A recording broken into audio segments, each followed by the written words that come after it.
I could not be more excited about recording this episode. This is one of the most impressive things I've seen in marketing in my life. And maybe the most impressive thing I have seen in search engine optimization in my life. This company didn't exist a year ago. I went to Wayback Machine. I looked at it. It was created, I think, in December. Yeah, it was created at the end of December of last year. That's right. It was created at the end of December, Wayback Machine. The company is Eightify.app, Eightify.app, and it was created at the end of December last year.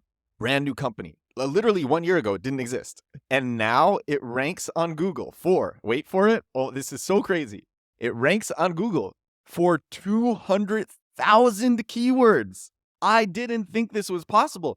I didn't think it was possible to go in a year from not existing to a year, less than a year later, ranking for hundreds of thousands of keywords on Google, and in many cases, ranking in the top 3. I didn't think this was possible, and this company has done it. And so I'm going to, on this episode, I'm going to share how they did this, because I did a deep dive on this. I was personally, I would consider myself, and I've shared this on other episodes, I think I'm one of the best search engine optimizers in the world. So I had a real personal interest in this, and I did a complete deep dive on how they did this. So I'm going to share how they did this, and then I'm going to share what I think will happen with this, because 200,000 rankings, it's not like they had a team of writers cranking out hundreds of thousands of pages. I think you already have an idea of what happened here, but exactly how they did it is very fascinating, super interesting, and honestly, the results are just crazy impressive, and that's what I'm going to share on today's episode. This is episode 166 of The Edward Show. This is my daily growth hacking podcast, and this company, Eightify.app, certainly growth hacked. This is crazy. I even did a deep dive into the team of Eightify.app. I wanted to see if this was a big team, because 200,000 rankings on Google, that's some serious traffic. And it's not a big team. It's a small team. It's a team of 3 people, all outside the United States. One is in Valencia in Spain, another is in Thailand, and then another is in Istanbul, Turkey. And that's it. That's the app. That's the company. That is the entirety of this company. So it's not like a big team of writers. That's the entirety of this company that ranks for 200,000 keywords and went from 0 to 200. Went from 0 to 200,000 in a year. All right, here's what Eightify.app does. So it's a Chrome extension, and it uses GPT to summarize YouTube transcripts. So this is the way that it works. You get the Chrome extension, and if you don't want to watch a YouTube video, then Eightify will summarize the transcript of that YouTube video. These summaries are written by GPT. And what's very impressive is that these summaries, I tested this, they pass 0GPT's AI writing detector. So there's plenty of AI writing detectors out there. A notable one is 0GPT.com, and it completely passes it. It says 0% AI written, 100% human written. There's another called GPT-0, GPT0.me, and I tested it on this one, and this one said 50% AI written. So it's passing 0GPT, which is one of the most notable ones, but I think other ones are detecting some of the AI. Now, here's the crazy part. Each summary, so whenever somebody summarizes a video, whenever somebody uses the tool, which is many, many, many, many times a day, this creates a page on the Eightify.app website that contains that summary. So the text is already written by GPT, so then it just writes the page title and the meta description. The OG image is the YouTube thumbnail, and that YouTube video is embedded onto the page. The H1 is generated by GPT. There's a subtitle which is a TLDR, and then it says the subtitle generated by GPT. Oh my God, so impressive. Their domain authority, by the way, is only 33. It's only 33. 200,000 keywords. And then they have, so then on their pages, because like they put in all these things into their pages, which makes the pages juicier, reduces bounce rate, makes it more likely that someone will click through to something else on the website. And these are all ranking factors. And so then it has recommended articles on its site, and it uses AI to recommend these articles. And the way that it's able to do this is because the AI categorizes each one of these summary pages. This makes it so none of these summary pages are orphan pages. They're all linked to from the homepage. And the way that they do this is with the footer. So if you scroll down to Eightify.app, if you scroll down and go to the footer, you'll see YouTube summaries and YC summaries. YC summaries, they just classified Y Combinator videos into its own hub page within the footer. And they have YouTube summaries. And then when you click on one of these, you just see a bunch of different categories. Literally, YouTube summaries, there's 20 pages of different categories. 20 pages. Each one contains, oh, that's so crazy. Each one contains, I think, 20 different categories. So it's the YouTube summaries is 20 pages of 20 categories. So the AI is creating the categories and then categorizing the summaries and then using the categorizations that it makes to suggest related articles within each page. And each page is created when the AI summarizes a YouTube video. And that happens when a user summarizes a YouTube video with this Chrome extension, with the Eightify Chrome extension. So that's how it works. And, they have so many different videos, so many different categories, and they rank, like I said, for 200,000 keywords. And the reason that I know that the categories are made with AI is because there's so many of them and they're not in alphabetical order. It's just an AI will keep on creating new categories and just stacks. It's not even in alphabetical order. So I wanted to see when this company started getting its phenomenal ranking. So I have access to an enterprise tool, to an enterprise search engine optimization tool. It costs like $10,000 a month.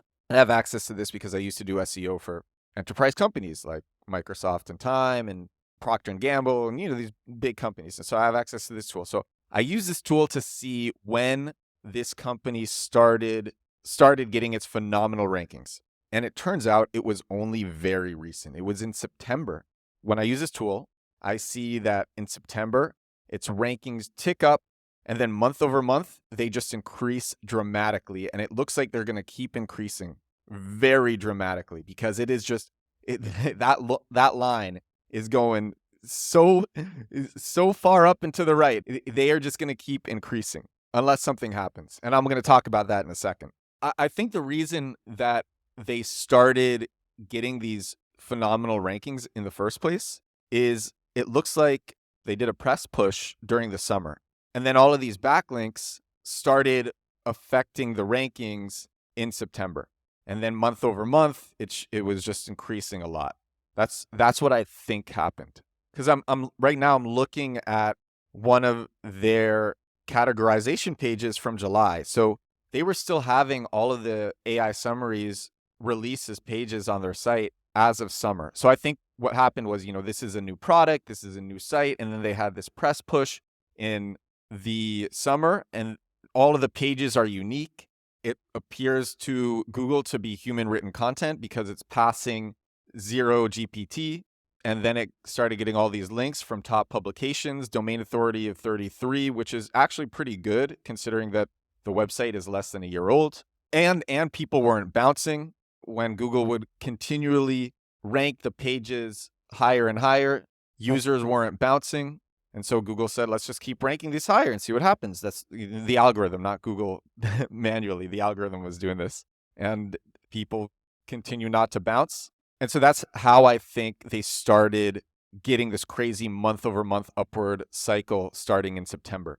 And I gotta say, I'm just so surprised by the speed and the velocity of these rankings across all verticals, all niches, because they have these super high rankings across all niches. It's unreal that they are doing this. It really is. And it's with AI content. So that's how this company does it. That's why it's impressive. And now I'm going to share what I believe is going to happen. I'm not going to report this company. In fact, I'm so impressed with them. But I think they're blowing up too fast and they're getting so much exposure that eventually they'll either get people reporting them in the search engine results pages in the SERPs, or Google will find out about them another way. And then I think there will be manual action against their site because actually this is not in Google's best interest at all. And why would people report them? I haven't shared this yet, but I think a lot of the summaries are factually inaccurate. The summaries, oftentimes people are generating summaries of current events videos on YouTube, of news videos on YouTube. And I found about this tool because I was searching. If you're a frequent listener of this podcast, you know that I discovered this glitch on Twitter that was allowing me and thousands of other people to get millions of impressions and thousands of link clicks for $1 per day ad spend. Twitter patched this glitch Saturday. I discovered the glitch in October. And then for the last couple of months, everyone's been using it. It's been crazy. And it was just patched. And I Googled Twitter X ads glitch. That's the term that I came up with for this. And that's the term that other people were using. And I wanted to see what was ranking for Twitter X ads glitch. And one of the number one rankings was from Eightify. Actually, it had the top 2 spots. It was for somebody else who was doing a Twitter glitch all the way back in last December. And then it was my video, my podcast about the Twitter X ads glitch, which was next. So Eightify had the top 2 spots for Twitter X ads glitch.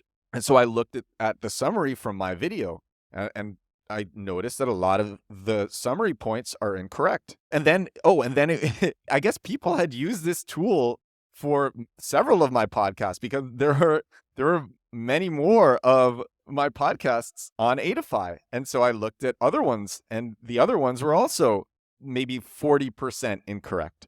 So these summaries are creating 40% false data. And so I believe that generative AI chatbots like Bard and ChatGPT will train off of Eightify's data because it's ranking on Google.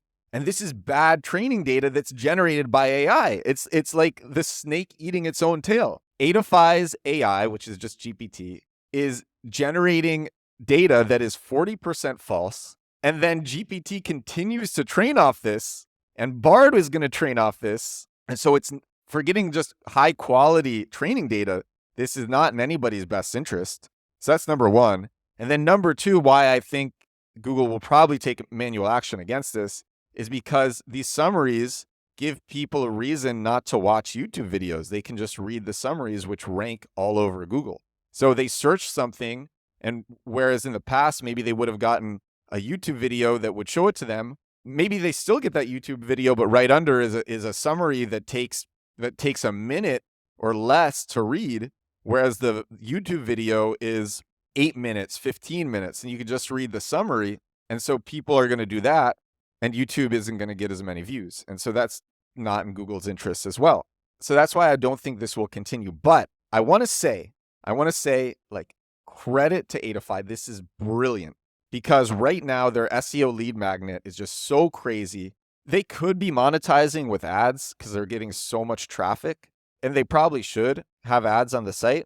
But I know that they are getting so many users for Eightify from this. So many users from this. I don't think it's going to continue. Like I said, it's not in Google's best interest, but it is already a win. Now, would I recommend doing this for other companies? I think putting out false content will eventually bite you. It's not going to be a good long-term strategy. And since I do everything for the long term, I personally wouldn't do this. If you are doing something for the long term, I don't think using AI to summarize current events or using AI in a way that can generate just really false statements and doing that at scale will be in your best interest. As a short-term win, if you're just doing a short-term play, then short for sure, and this company proves that it works. This is a quick win for them, and it's already made them so valuable because they're getting so many users month over month from SEO. So they won from this. Maybe they'll get a penalization, but they can bounce back. They can bounce back from that and just do bottom of funnel. They can just do bottom of funnel search engine optimization. They're actually already doing this. If you go to the footer, you can see that they already created pages in their footer for YouTube summary AI, YouTube summary with ChatGPT. Those are keywords. What's funny is that they have the hub pages for the other keywords, but they don't know how to do bottom of funnel the way that I describe, which is basically how Bittrex24 does it. They could be doing bottom of funnel search engine optimization way more effectively. What they should be doing is they should have a page in their footer that says uses, and you click that, and then it takes you to this usage page, and that's a hub page which contains all the different use cases, and each use case is a keyword, and then they make a page for each one of those use cases. And if they can train GPT off a user manual or FAQ, probably and an FAQ, a product manual, then they could probably use GPT to generate many, many bottom of funnel SEO landing pages. Now, would I recommend that? That is a question. Google's stance, as far as I know, on AI generated content is that if it's helpful and that if it's useful and if it's true and benefits the users and the visitors, then it's all good.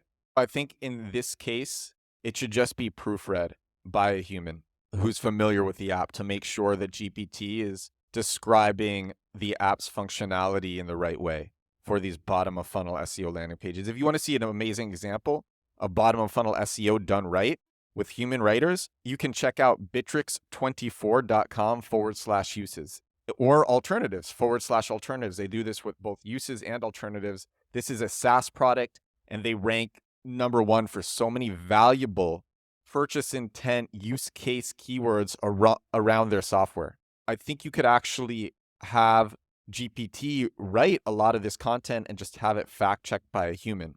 And this is different from having GPT summarize current events and making these each pages, which is what Eightify is currently doing now and which I believe will not work in the future.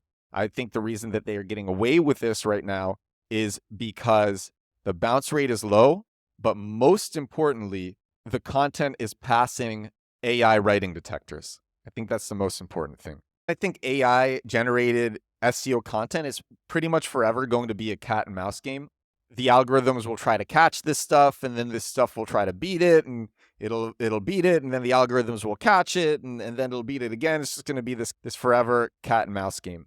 But I don't think it's a good long-term win move. But short-term, if they could get acquired now, it would be a crazy win for them. If Eightify can get acquired right now, it would be a crazy, crazy win for them. The last thing I'll share about this is my co-founder has a theory. I was talking to a co-founder for one of my companies today about this. His theory was that Google has just accepted that generative AI searches will overtake the 10 blue links in market share. People are just going to want to get their answers from generative AI chatbots rather than looking at different articles and resources and clicking into them and doing their own research. They just want generative AI to tell them their answer, and this is going to overtake the 10 blue links, and Google has accepted this. And as a result, Google is investing very little into policing results. So that's my co-founder's theory. I don't completely agree with this because the AI algorithms still need a system of prioritizing information to know who is legit and who is not, to know who is spam. And so I think policing is still going to be very important. AI algorithms need to know which training data is best and which is not. And so I don't completely agree with that theory, but I thought it was worth sharing because it is an interesting theory. Anyway, this is my daily growth hacking podcast. Actually, I want to share one more thing. On yesterday's episode, I shared this content marketing hack, which seemed to have worked very well. I talked about, I found this hack. I used the hack. I made a video, a TikTok. And by the time I had posted the podcast about that TikTok, it had received 90,000 views in just a few hours after posting the TikTok. That video had received 90,000 views. And as of now, this TikTok is up to 800,000 views. And so this content marketing hack that I found, it seems to have worked very, very well. And this isn't anything against any TOS, but it is a hack. It is like how well it works is crazy. And that was on yesterday's episode. I think is a pretty good one. This is episode 166 of The Edward Show. I hope you found this as fascinating as I did. I've just applause to the company in this podcast. They're crushing it. Thank you so much for listening. I will talk to you again tomorrow. Bye now.